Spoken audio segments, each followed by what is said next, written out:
Alright, so at the end of the last video we typed in this code and we didn't really go through what it's all about. So let's look at doing that now. So we start off here on line 23 and we set the offset for the first location into a variable. You can see they're called start pointer. Now we need to use this value to calculate a location's record length after we've written it to the file. Alright, so once we've done that, we then use the seek method on line 24 to move the file pointer to the first location's offset. Now we only have to do this for the first location because after that we write all the data sequentially. Now for each location, you can see down here we're actually writing the location ID on line 27, the description on line 28, and also then the exits for each location. And you can see the code for the exits basically on line 30 right down here to finishing off on line 37. Now that's the same manner that we've written them out in the past. Now one drawback to using the random access file is that we can't read-write objects. The random access file class doesn't contain read object and write object methods, unfortunately. So it's back to writing each piece of data individually. Now also notice that we're not using a buffered stream. It wouldn't make sense when accessing a file randomly because buffering is just like a queue. What goes in first is read or written first. So in other words, it's sequential. So random access file can't be chained with other types of IO classes. Also, unlike the stream and file classes we've previously used, it can be used for both reading and writing. So when we actually write a location, we build an exit string that looks like the following. This is the code here that you can see that we've used with the string builder. So it's basically what we're trying to do there is something along these lines that we're writing out. It's going to be direction, location ID, direction, location ID. So as an example of what we'd be writing out, it'd be something like N1, U2 for north, then the location ID of 1, and then up would be the location ID 2. So that's actually what this is trying to do when we're actually writing that out. Now the string ends with a trailing comma. You might be wondering about that on line 35, which we don't need, and if we wanted to be diligent, we'd not write it for the last location.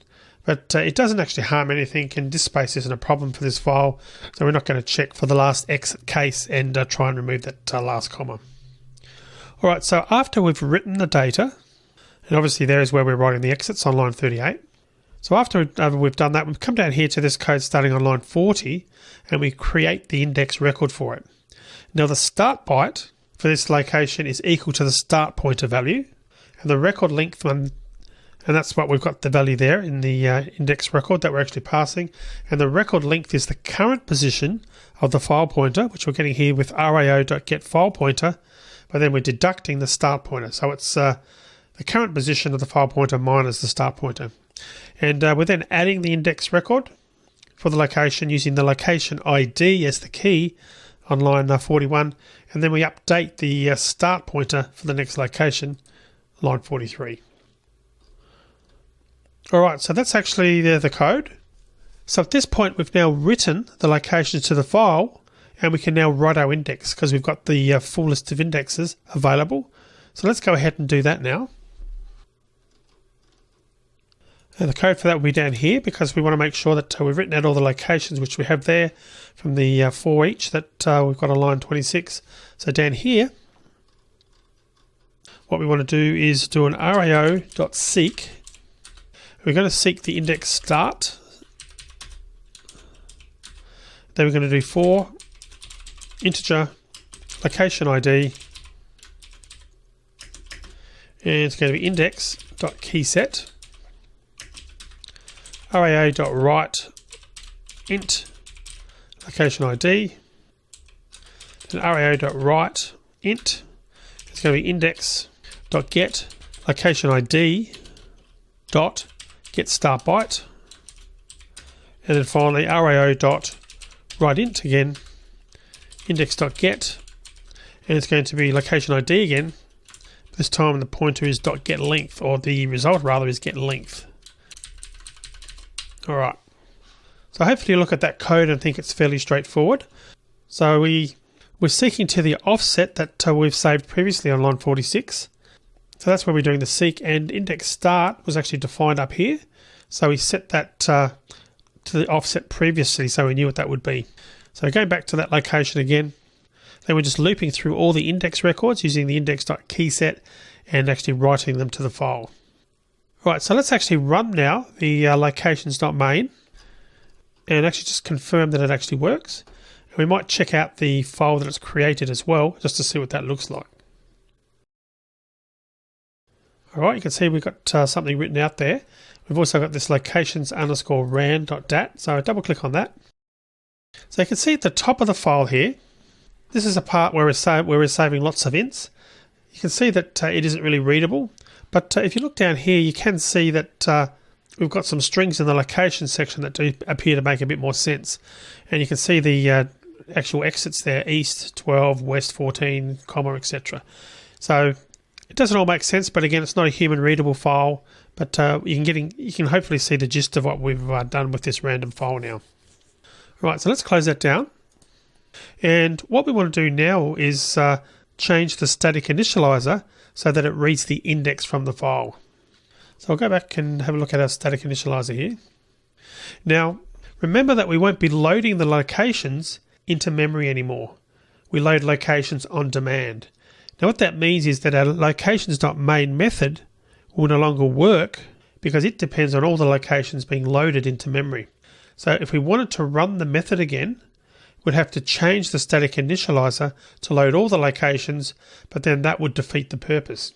So because of that, what I'm going to recommend here is that if you need to run the locations.main again, you copy the static initializer that uses a buffered reader or input stream from the older project into this project's locations class, and this will read the locations from locations_big.txt into the locations map. Once you've done that, you then comment out the random access file static initializer.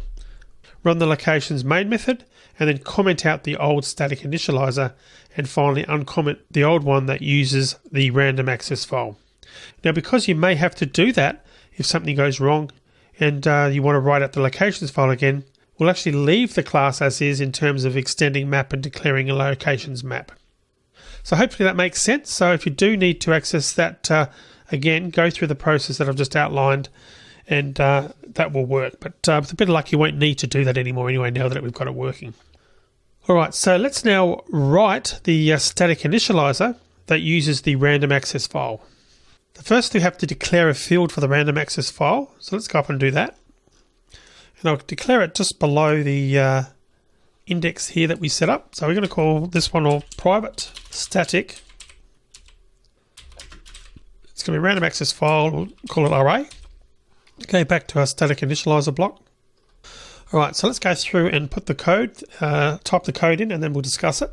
And what I'll do is, for now, is I'm just going to comment out the old code, because it probably make more sense to see me type it from scratch. Right, so we'll start with a try, then we want to catch an IO exception.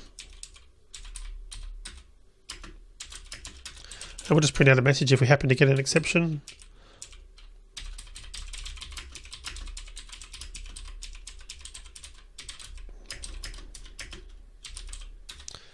Okay, and in terms of the actual code, we'll start with array equals new random access file, and of course it's going to be locations_ran.dat, the file we just created, and rwd for the access, int num locations equals array.readint, and then long location start point is equal to array.readint. Then we're going to do a while array.getFilePointer is less than location start point, and then int location ID is equal to array.readint,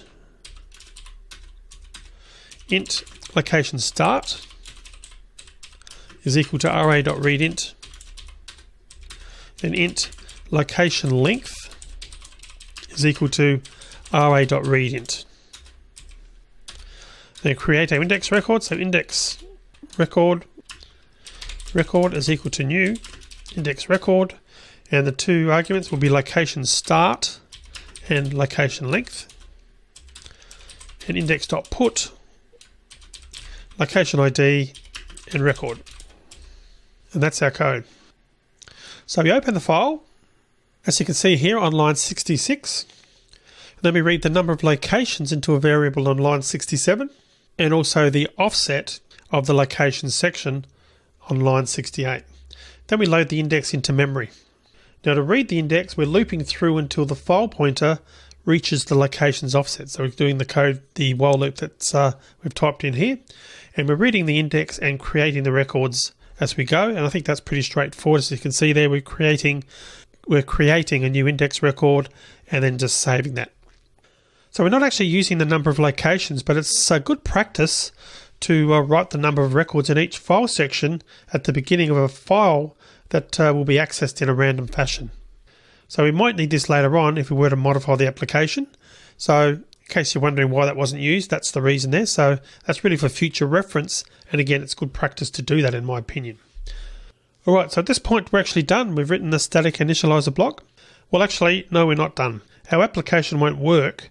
And remember, the way that it's currently written, it assumes that the locations are all available in memory. But of course, that's no longer true anymore. When a player moves to a location, we have to load that location from the data file. So let's start working on that in the next video.